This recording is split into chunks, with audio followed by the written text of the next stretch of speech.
Good evening. I'm Mike Cavanaugh. This is another edition of Cavanaugh's Corner, the labor talk show here in southern Maine on public access television. This evening's show is we're connected with one of our sister stations in Ithaca, New York. Public access station in Ithaca is joining us, and in the studio is the Director of Labor Education at Cornell University in Ithaca, New York. This is Kate Bronfenbrenner. Kate, are you with us? Yes, I am. Good evening. Welcome to Cavanaugh's Corner. I would probably just at the beginning make clear to our audience that Kate is as I said, the Director of Labor Education Research there at Cornell's School of Industrial and Labor Relations. And in that position, Kate has been the author in the last year of a couple of studies which have gained quite a bit of national notoriety. One study having to do with the effect of plant closings and the threat of plant closings on the rights of workers to organize, which has to do with the impact of NAFTA. The other study having to do with the effect of part-time employment at United Parcel Service, an issue that many people learned about over the course of this past summer in the UPS Teamster strike. And we're very pleased to have Kate with us today, joining us to talk about these studies, to talk about her work and her unique perspective on both these issues. So Kate, again, I want to thank you for joining us. Let me start by asking you to talk a little bit about your work there at Cornell, and in particular around the study that you did of the United Parcel Service part-time issue. Well, my job at Cornell is to do research and teaching in the area of national union strategies in organizing and bargaining and leadership development. And one of the things I do in my work is I teach undergraduate and graduate students how to do labor research. And as one of the projects I was doing in teaching them how to do labor research, I asked the Teamsters Union if there were any projects they were interested in having the students work on. It was in the middle of, as they were getting ready for the UPS campaign, and they said, well, we have a question about what factors contribute to the high turnover rate among workers at UPS. We knew at that point that there were 182,000 workers that had been hired in 1996 at UPS, and by the end of the year, there were only 40,000 of them left. So as in over a 400% turnover. They wanted to find out why. What started as a small student research project, the findings were so dramatic that the Teamsters asked me to expand it further and go into the data in more depth.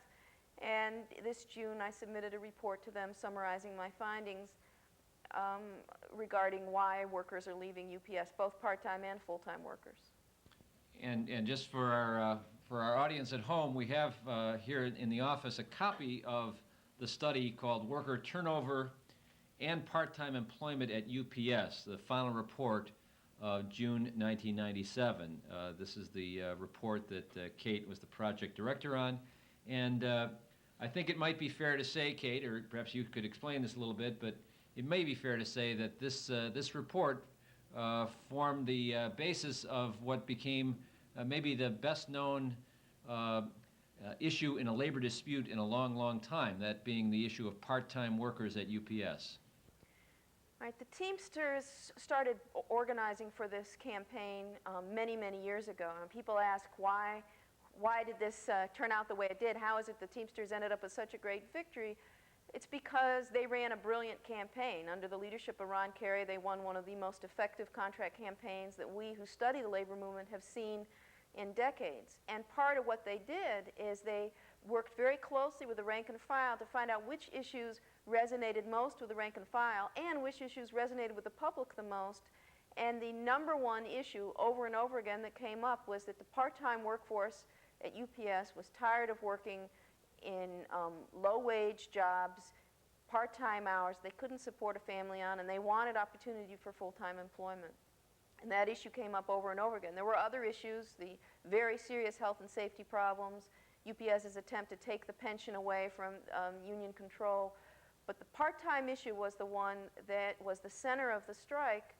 And what's interesting is that 95% of the workers voted before they went on strike, saying to the union that if you don't win something on part-time issues, we want to go on strike, and we support the union going on strike. And UPS didn't believe that. They thought that the union couldn't pull off a strike. They thought that this issue wasn't that serious. And UPS found out when workers showed with their feet and went out in the picket lines that this was the issue that workers were willing to risk their jobs for and lose money for, was to get changes and improvements in part-time employment. Kate, could you maybe answer this in the research that you did to uncover these facts about the extent of part-time employment and the high turnover rates and so on? I don't know, but I'm just curious as to what you found in talking about this issue with those people who were full-time. I mean, I can understand on the one hand, people who are part-time, who can't get from part-time to full-time, who are abused by that system, their concerns with it. But what was your experience with the concerns of those people who had made the transition to full-time jobs? Well, it's interesting. The full-time employees supported the part-timers on this issue because the full-timers knew that the more and more part-time workers that were hired, the more their jobs were in jeopardy. They were going to be replaced by low-wage workers. Plus, many of the full-timers were working too many hours. Hired to work 40 hours a week, many of them were working forced overtime so that they were working more like 50 hours a week. And so we had full-time workers who were working too many hours, who had very serious health and safety problems. The UPS has an injury rate 2.5 times the industry standard. And these are serious injuries. These are repetitive motion injuries, back injuries, knee injuries, because workers are working hard and fast. And the full-time workers are very concerned that the pressure was on them, that if they didn't work harder and faster, they were going to be replaced by part-time employees. Now, I believe from reading this study that the methodology that you used involved extensive interviews with people who had been part-time workers, and Maine was one of the 2 locations in the country that you looked at. Is that right? That's right. We looked at 2 states, 2 Teamsters locals, UPS locals, one in Maine and one in Washington State. 2 very different unions. The Washington State was the Seattle area, very urban, a very diverse population, and also there is air hub there. Of course, the Maine UPS local is much more rural, much less diverse population, so we wanted to make sure to have 2 very different locals. And what the methodology involved is, first we got lists of every single worker who had left UPS employment in the last 3 years, and we looked at, in these 2 states, and we looked at how long they had worked there, what job titles, how many hours they had worked. And it was about, I think it was 400 workers in Maine and maybe another 500 workers, 600 workers in Washington State who had left employment with UPS, full and part-time workers, in just a short period. When you looked at the numbers, though, you saw that 80% of the workers who had left employment with UPS were part-time workers, and many of them had only worked for a couple of months.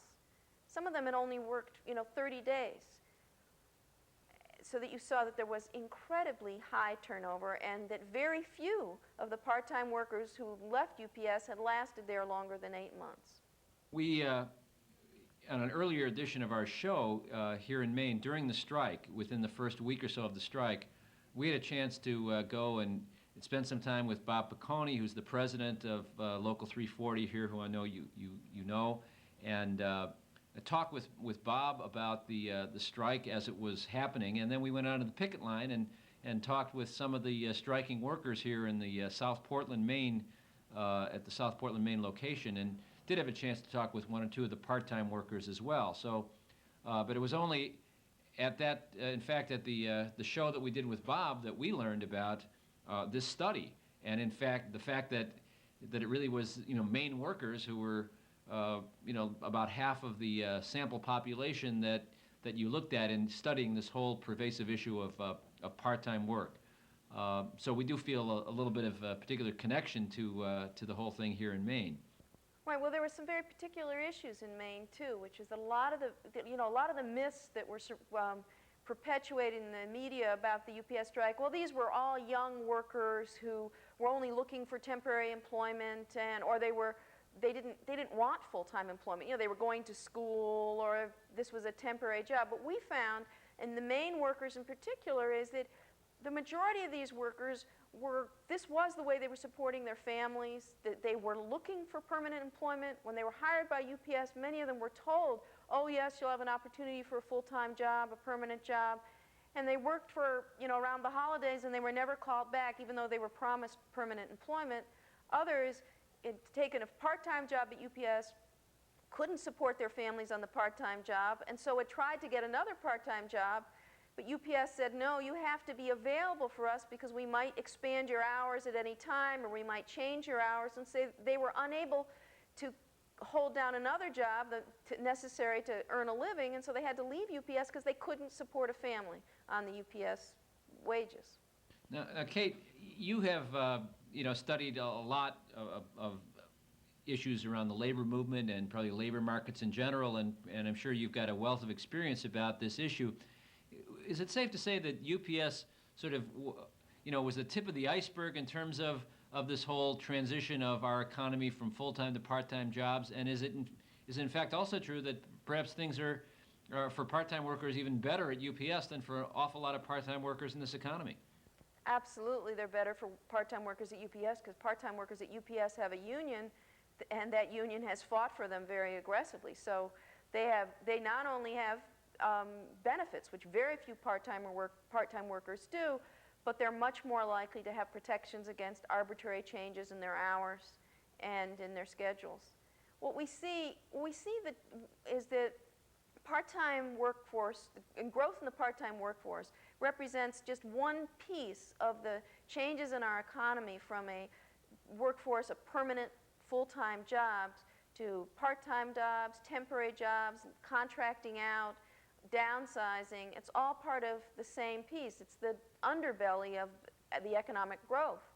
We may have economic growth and we may have an increase in jobs, but as the cartoon that shows the waiter standing there as someone's giving a speech about all the jobs that have been created, and he says, yeah, and I have 3 of them.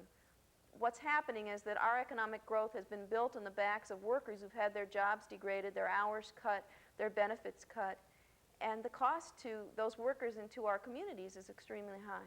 Yes, well, I think that, very often we hear about the transition of our economy from manufacturing to a service economy, as if it's only the change in what's being produced that's different. But what you're suggesting is that it goes much deeper than a change from manufacturing products to providing services, that it's got a lot more to do with the quality and the consistency and the terms of employment, regardless of what the product is that's the end result. Right, and although the number of part-time jobs have stayed relatively stable in the last couple of years, the growth has been in involuntary part-time employment. People are being forced to work part-time when they want to work full-time. And it's worth noting that the largest growth in involuntary part-time employment is actually in manufacturing.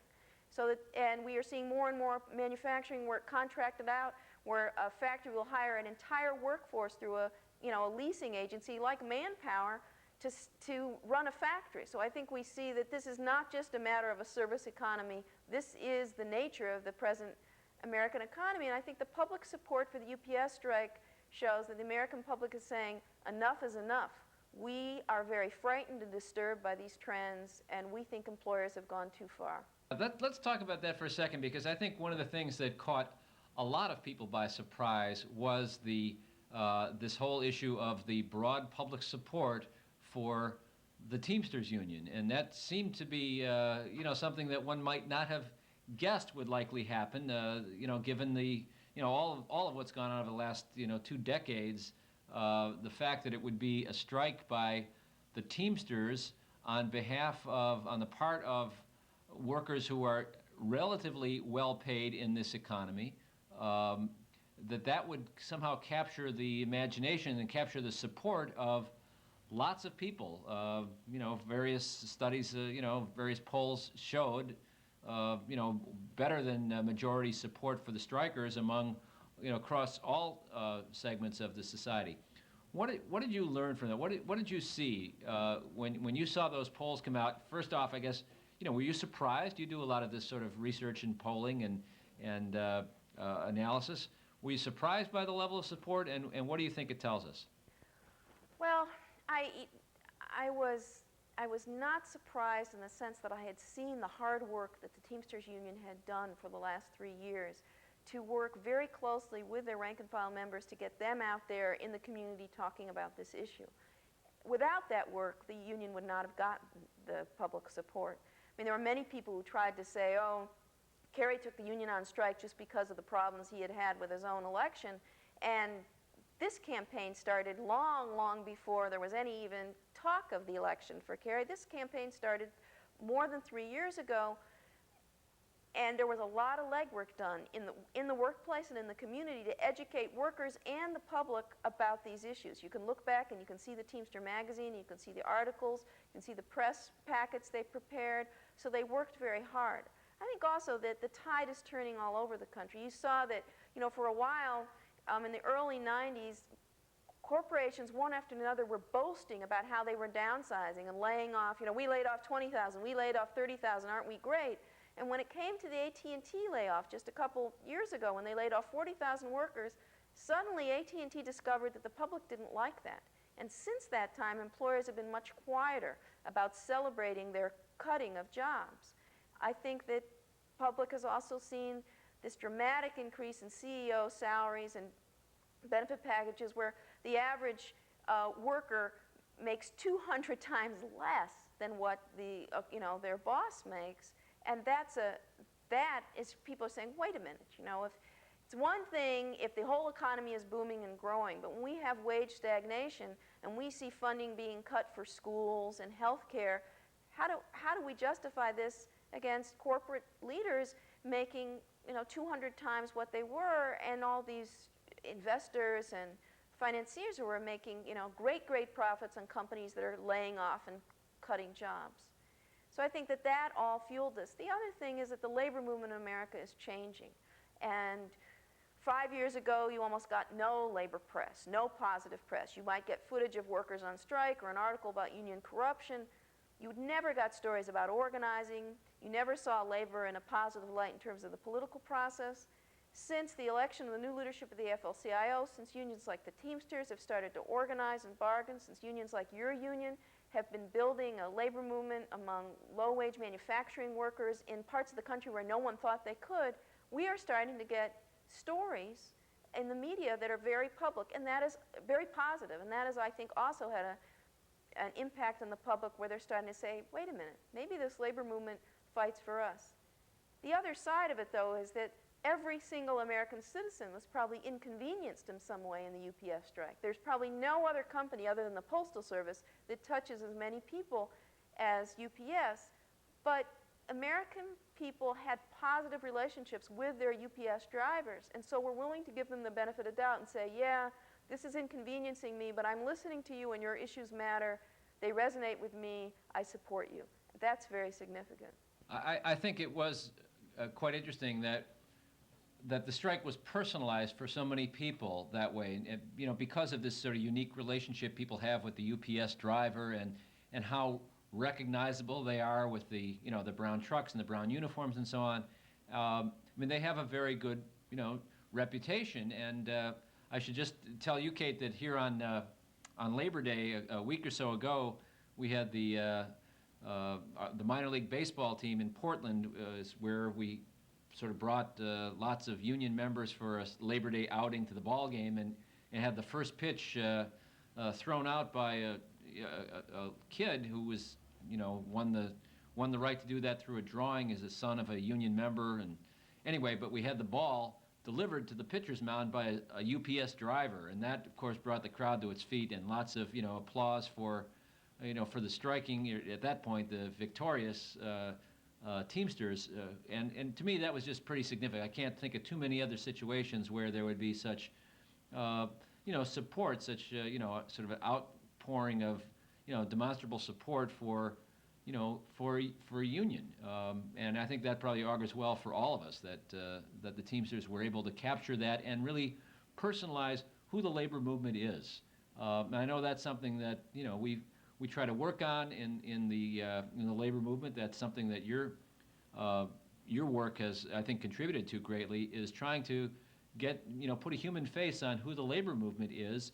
That it's that it really people have a lot more in common with the union members and the labor movement than they do with with the corporations and the CEOs on the other side.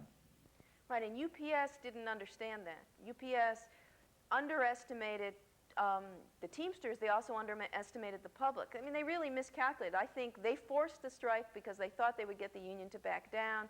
They thought, first of all, the workers wouldn't go on strike. Second of all, that the union couldn't afford the strike. They didn't count on the solidarity and support from the rest of the labor movement saying they'll back up the Teamsters dollar for dollar to make as long as the strike lasts. And UPS really didn't think the public would support the strike. And you have to say to them, well, it's reasonable that they thought that because the media has been saying for years that unions can't strike, that the public doesn't like unions, that workers are afraid to go on strike. And I think the labor movement itself has started to believe that. They've lost confidence in themselves. So what this victory represents is it says to employers, unions can and will strike and win. It says to unions, you can strike and win. And it says to the public that unions are fighting for issues that we all care about. And when they go out on strike, maybe they're striking for all of us. So I think this victory was very important in all sorts of ways. Yeah, well, that's important. And here in Maine, of course, the Teamsters local is, led by their president, Bob Piccone, who's, if people have a chance to hear from Bob and meet Bob, I think they get a very clear sense of here's somebody who is, foursquare on the side of, regular working people and is willing to work hard on their behalf, and is, I think, a very, great representative for not just the Teamsters, but for the labor movement, that as we're trying to portray it as sort of the, a social movement on behalf of ordinary working people. So we've been fortunate here in Maine. I don't know the extent to which, the Teamsters have had that same success elsewhere, but clearly through the UPS strike, I think they've advanced all of our issues from the labor movement. Well, it's actually been very interesting what's been happening with the Teamsters just nationally in the last 5 years. Before 1992, the Teamsters had a real difficult time organizing. They had a really weak organizing record. They did not have a strong contract record. Since 1992 and Kerry's election, you've seen an incredible turnaround, and where you have leaders like Bob Piccone who are able now have the support of the International in trying to organize more members and trying to fight for better contracts. We see the Teamsters organizing rate go up by 40%. We see the national victories, not just at UPS, but at Ryder and at Overnight. And I think the public is starting to change their view on what this union represents, and that's good for all union people, because for so long there was a caricature out there of what Teamsters represented that was damaging to everyone in the labor movement. Sure. Well, Kate, it's interesting you raised that about organizing, because that really sort of leads us to the other part of what we wanted to discuss while we have you on the show, because I think you and I would agree that as important as the Teamsters victory was at UPS, that it really is much more important is going to be how it is we fare in terms of a broad organizing campaign, not just the Teamsters Union, but Unite and all other unions, trying to organize and rebuild the labor movement. And that's something that your other study has had something to say about, and I'd like to ask you to talk a little bit about that. I should just, again, we have a prop here for our viewers, and since we're talking with the Director of Labor Education, we should show you another product of her work from 1996, and this is called the Final Report, The Effects of Plant Closings or the Threat of Plant Closings on the Right of Workers to Organize. And this study has gained quite a bit of attention and notoriety from not just the labor movement, but also the Clinton administration and the governments of Canada and Mexico. And Kate, maybe with that introduction, you could explain to our viewers here on Cavanaugh's Corner what it is that you said in this little report that's gotten everybody so exercised. Well, let me start from the beginning. In in 1994, workers at La Conexión Familiar, which was the Hispanic marketing division of Sprint Corporation out in California, decided they wanted a union. And this was a workforce that was it was entirely Hispanic, almost all women. And these workers started to organize with CWA. And from the very beginning of their organizing campaign, Sprint told them, if you dare to organize, we're going to close this place down. Now, it's illegal to do that, but they did it, like many employers, feeling that the chance of getting any real penalties from the government for making these illegal threats were very slim. When it became clear the union was actually going to win there, when more than 70% of the women came to work wearing T-shirts, union T-shirts, supporting the union, the company announced, with no notice at all, that workers should go to their lockers and immediately clean out their lockers and be searched and leave the building, and they were shutting down.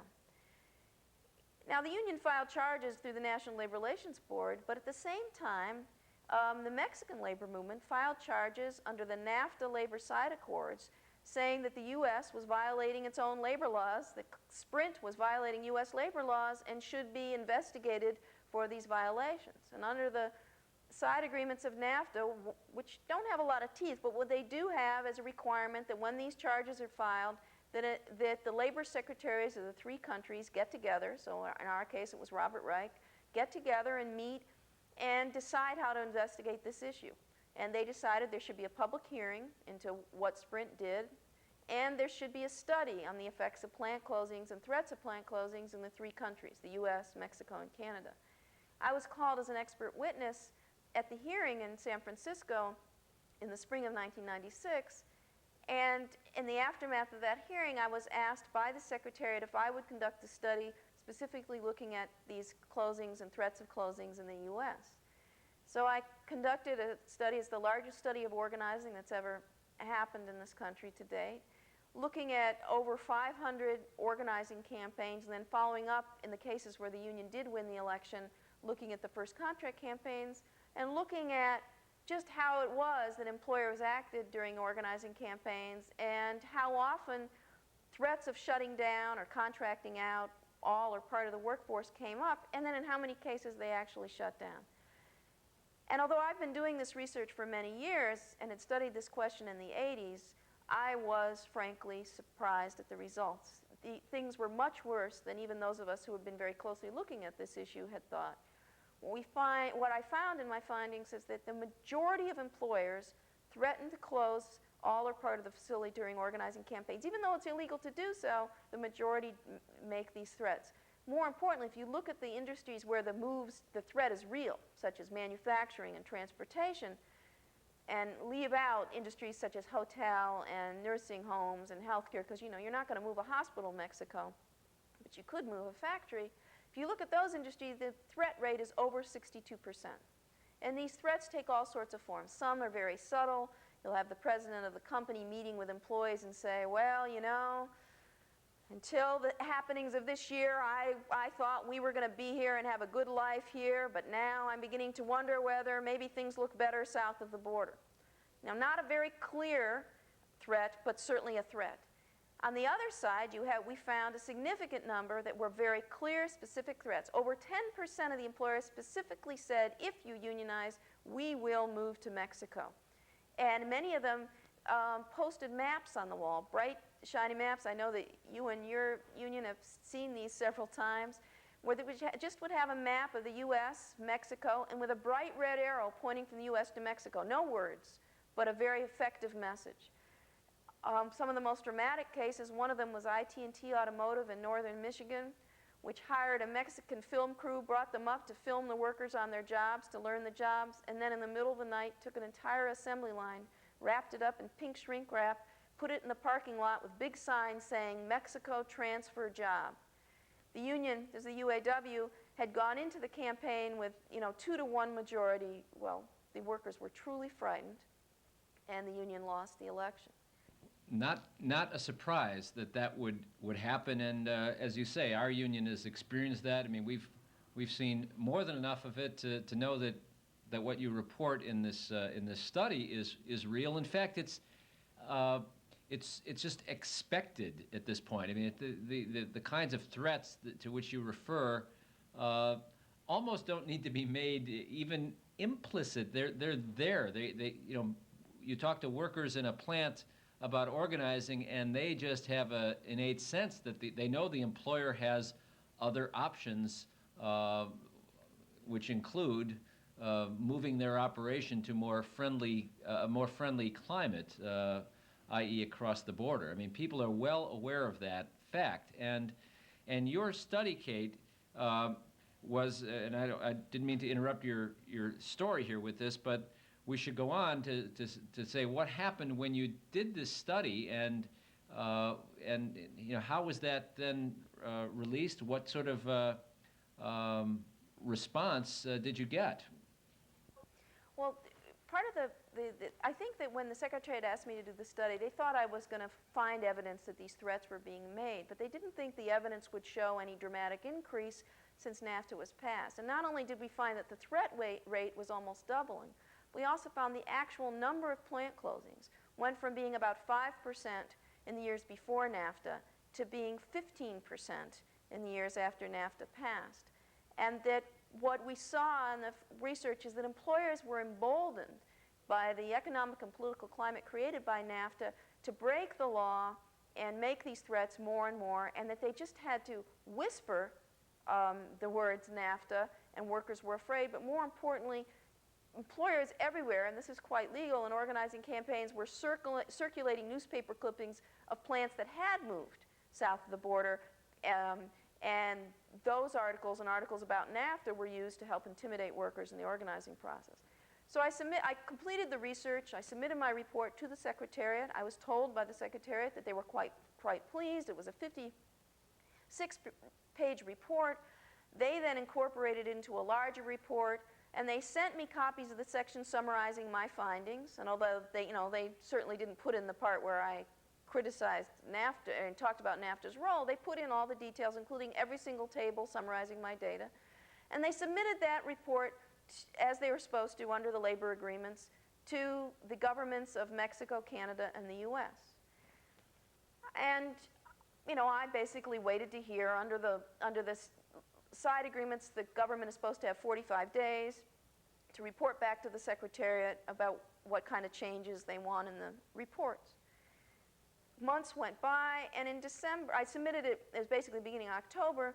In December, I got word that the kind of off the record that the Clinton administration was extremely unhappy with my part of the study, and that they did not want it to be released if my study was in there, and that basically they were going to quash the report unless my findings were not included.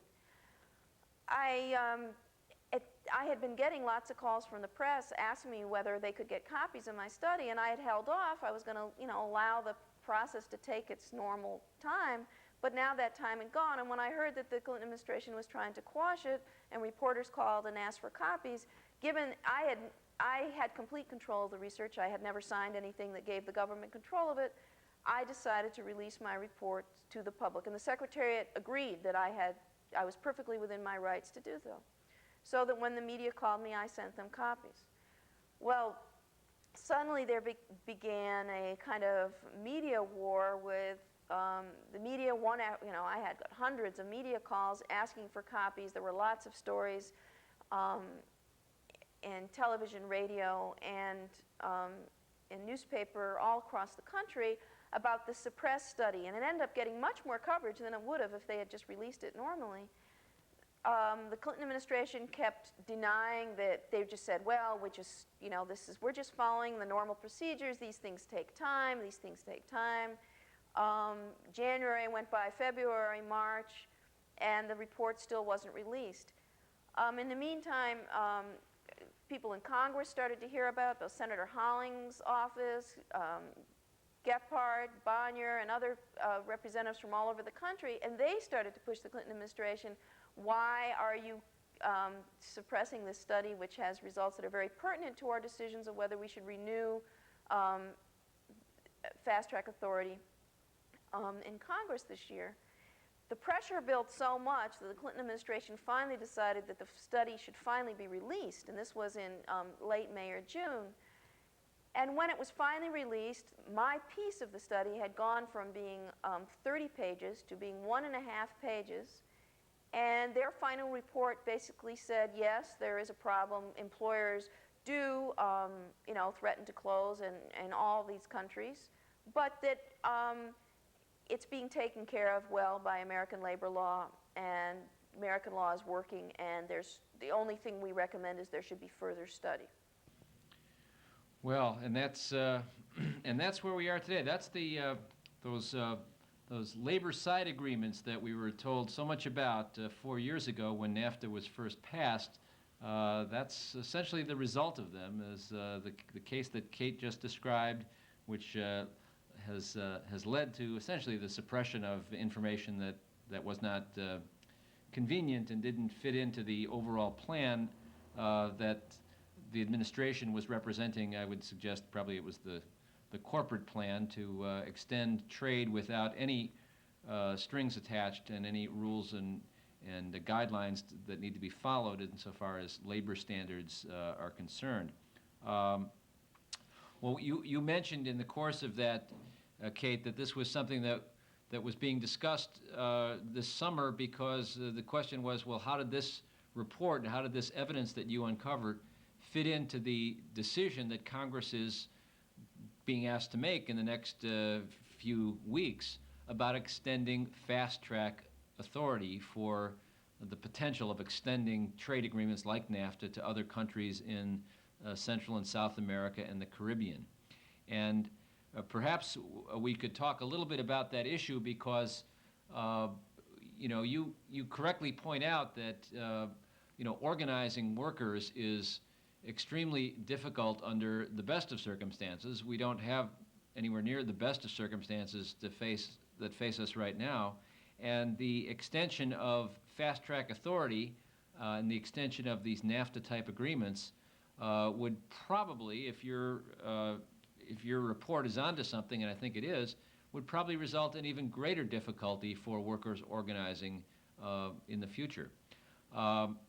Now, given those circumstances, I understand that you've been invited to speak, to testify at a congressional hearing this week about this fast-track issue, and I would ask if you could perhaps share with us a little bit about what it is that you'll be saying and why you think your research and your study fits into this debate right now.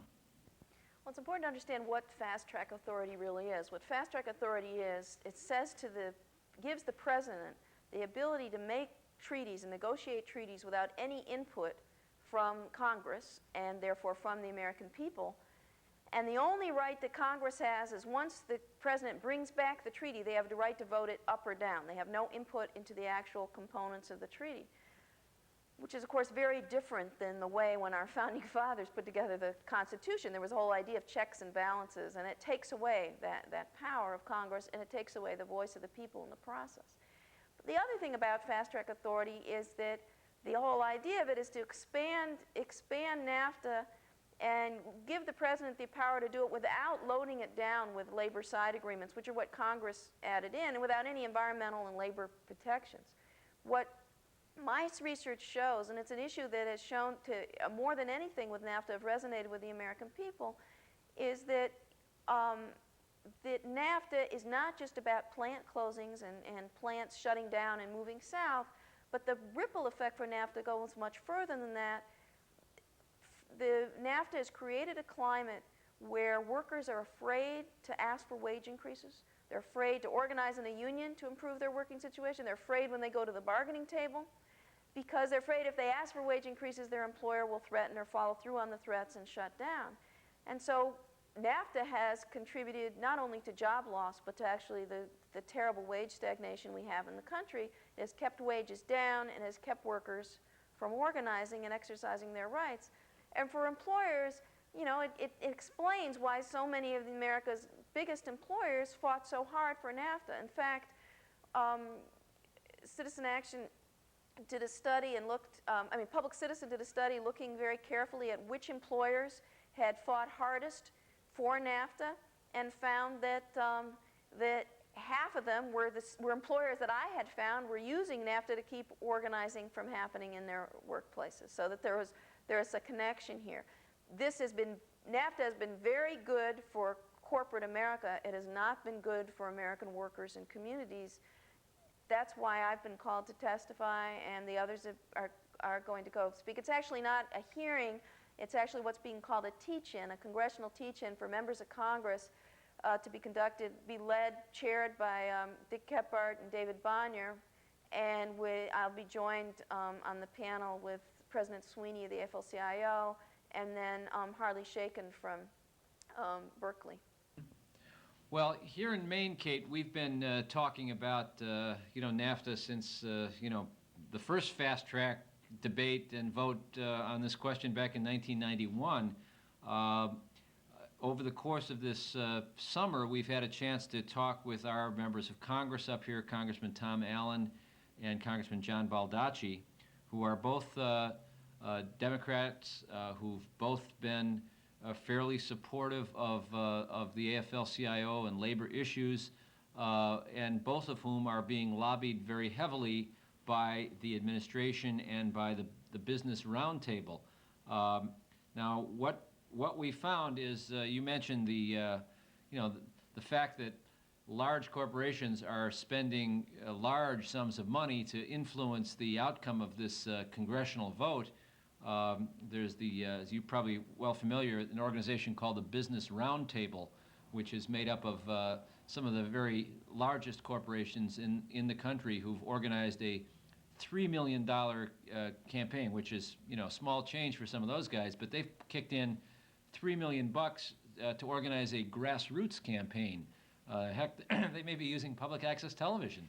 Let's hope not.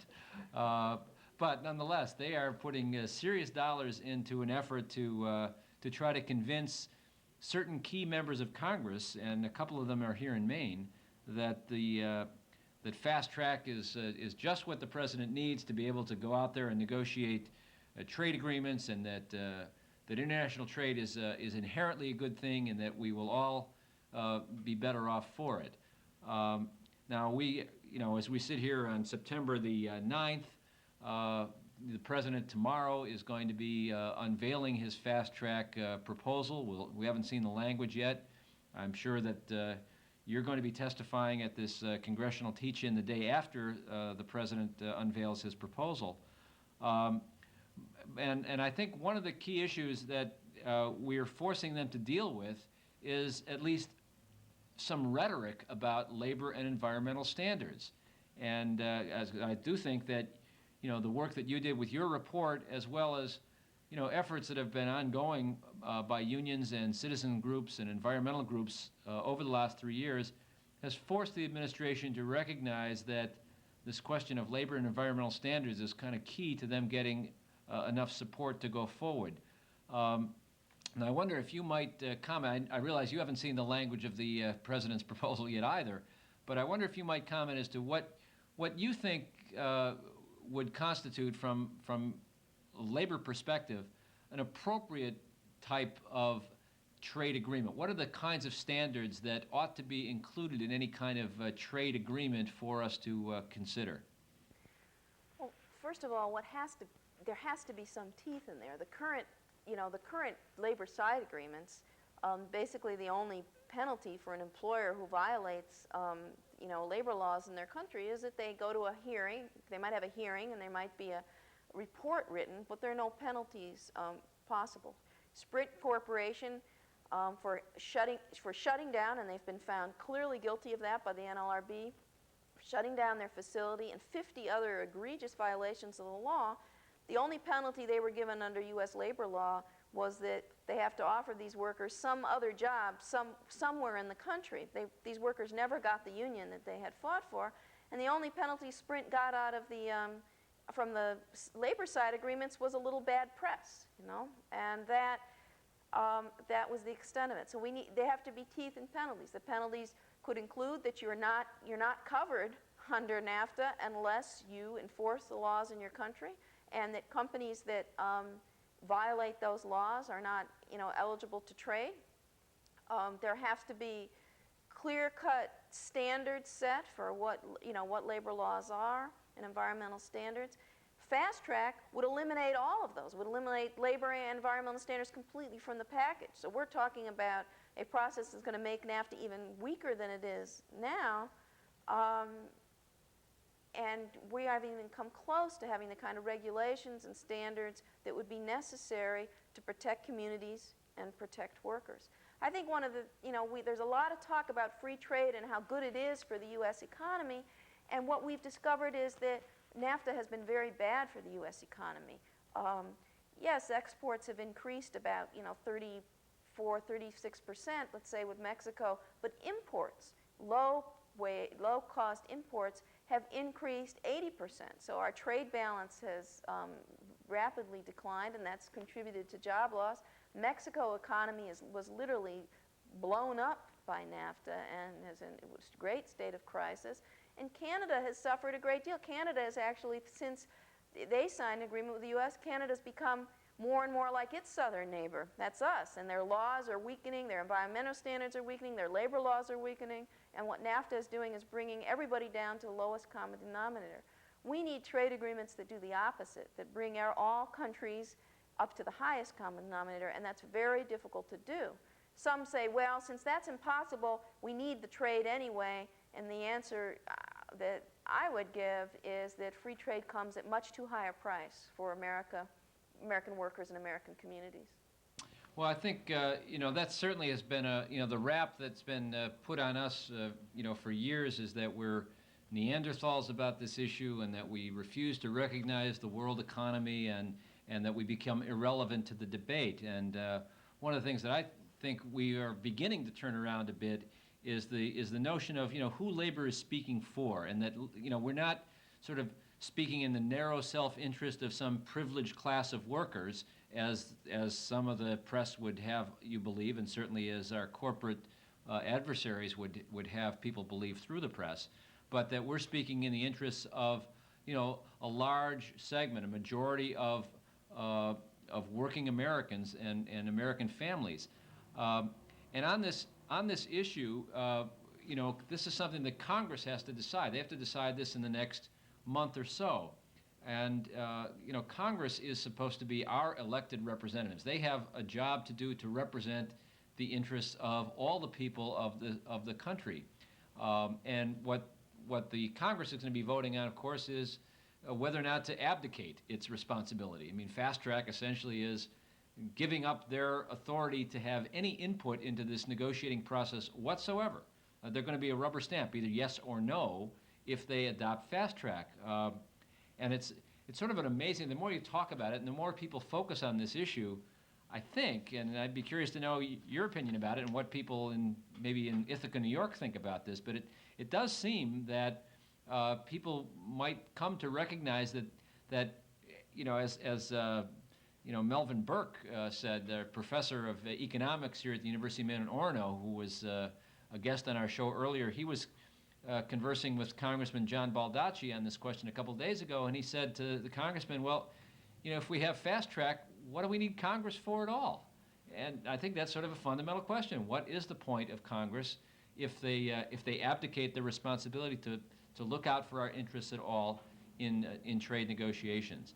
And I guess, Kate, I would wonder if you think that is something that's widespread, that people see that, and that if fast track is adopted, that it just means all the more difficulty in having people focus on what the real impacts of trade under the current rules are, impacts such as you uncovered in your report.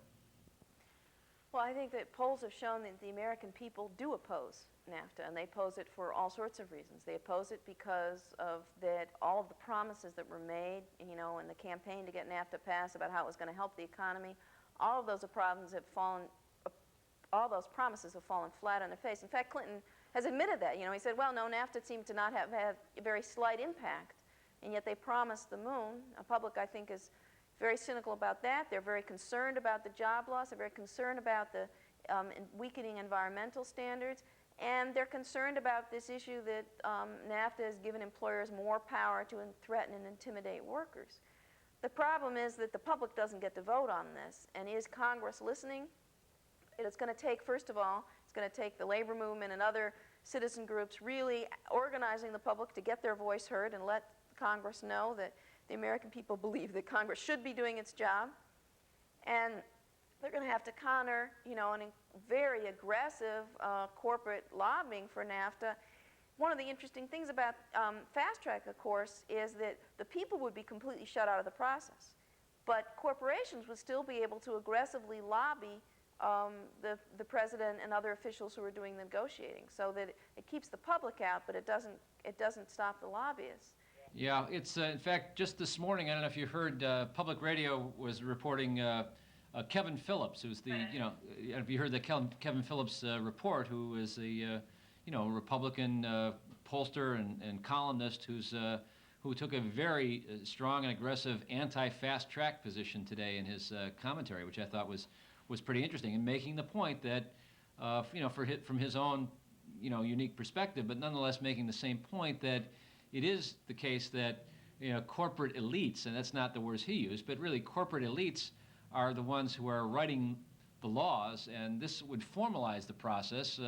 Even without the formal process, of course, we all have heard over the last few weeks about the budget deal and how they now admit that it was literally the tobacco industry itself that wrote the $50 billion tax giveaway to the tobacco industry and inserted that in the budget deal. So this would be formalizing the role of corporations to sort of make our laws and have Congress rubber stamp them.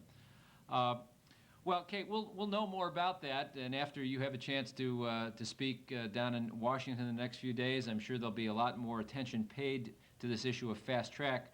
Certainly here in Maine, we intend to do our part in keeping this issue alive and in front of the people, and certainly in front of our congressional representatives. One thing to point out is that what we have seen is that there has been a change in Congress, and many of the congressional representatives who voted for NAFTA are now hearing from their constituents, and they're changing their vote. But last time, what happened is just before the vote, Clinton very effectively used promises of all sorts of projects and funding in the states of the representatives to sway them away from what the public was telling them to vote on NAFTA. I'm afraid it'll happen this time too. So it's going to take a lot of pressure from the American people on their congressional representatives to hold firm against expanding fast-track authority, because that's going to hurt their communities. But Congress is only going to vote that down if they have real pressure from their constituents. Right, and I guess that brings us to how is it that we develop pressure, and how do politicians hear the voice of working Americans? And this is really what your job is, and my job is, and those of us who work in the labor movement, to try to help build and rebuild an organizations as part of the labor movement that can effectively represent and argue for the concerns and needs of working Americans. Now that's what union organizing is fundamentally about. And Kate, in the last few minutes we have, I wonder if you might just talk a little bit about what you've seen happen and currently happening as far as the labor movement rebuilding and re-energizing itself. We just this past weekend had the Working Women's Conference in Washington with some 1,700 working women from various unions around the country coming together to sort of chart a course for organizing around women's issues, working women's issues. We've seen, you were talking earlier about the aggressive organizing of the Teamsters and Unite and a number of other unions. Just what's your sort of view? Are you optimistic, pessimistic? What do you think is happening out there, and what can you tell us about it? Those of us who study the labor movement have had a hard time being very optimistic about labor's fortunes in the past, but if there ever was a time to be optimistic, it's now. When I did my first research on union organizing, and I looked in the 1980s, it was my dissertation, I titled it Seeds of Resurgence. And I believe that there were some seeds that were planted in the 1980s that got us to where we are today. In the 1980s, there were very few unions, only a handful that were aggressively organizing, that were building rank-and-file leadership, that were running the right kind of campaigns, that were winning, and that were committing the resources necessary to organize. Today, we see that those kind of strategies have been expanded to cover many unions. We have international unions that never before even considered organizing to be something they should do. For the first time, we have them setting up organizing departments. We have the National AFL-CIO committing $20 million to organizing and running national industry-wide campaigns where they take on the strawberry industry in California, the apple industry in Maine, apple industry in Washington, the city of Las Vegas. We also see individual unions such as Unite and SEIU and the Teamsters who have really focused on putting more and more resources into organizing and organizing smarter and organizing more aggressively. For the first time, understanding that some of the best organizers are the members of the unions themselves. And when an organizer staff person goes and says to worker, yeah, risk your job to organize a union, it's worth it. It doesn't resonate the same way as when one worker says to another, I know what you're going through. I was there once. I didn't have a union. And let me tell you, it's scary and it's hard to organize, but it is worth it, because the only way you get an independent voice in the conditions in your workplace is through a union, and the only way that you can have a safer, more quality workplace to work in is with a union, and that really rings true when it comes from one worker to another. We see unions such as SEIU moving to commit over 40% of their resources to organizing, and other unions that committed less than 3% when I looked at them in the 1980s, moving up towards 10% in the case of CWA, and the Teamsters have been working with individual locals to get them up to 15% contribution to organizing. We also see a real recognition in the AFL-CIO that the only way you're going to organize workers is to focus on the issues that really resonate with workers, but also that you've got to organize with organizers who have similar faces and issues to the workers being organized. That it isn't going to work to send a group of 50-year-old white men to organize a group of low-wage immigrant workers. And they're learning that slowly but surely. And they're learning that they also have to work very carefully with the public to get community support for their campaigns. Yeah, I think that's probably the point where we're going to need to end this, but I think you really hit on the fundamental lesson that we learned from the Teamster strike at UPS, and I think what the NAFTA fast-track fight is about, and that is that the labor movement is a broad-based citizens movement for social and economic justice. It's not about this factory or that factory or this individual union or that. It's all of those things, but it's a lot more than that. We're out there trying to raise issues of economic justice for workers in this economy who are increasingly left behind by things such as the part-timing and the downsizing and the NAFTAizing of our economy. We've been very fortunate this evening to be joined by Kate Bronfenbrenner, the Director of Labor Education at Cornell University, School of Industrial and Labor Relations. Kate and those of you out in Ithaca, New York, thank you very much for joining us. We hope that we'll be able to have you back again sometime after your testimony to Congress. So thank you, Kate Bronfenbrenner. Thank you. And thank you to our guests, for our viewers, for tuning in tonight. We always enjoy having you here with us, and we look forward to having you back again for another edition of Cavanaugh's Corner, the labor talk show in Southern Maine.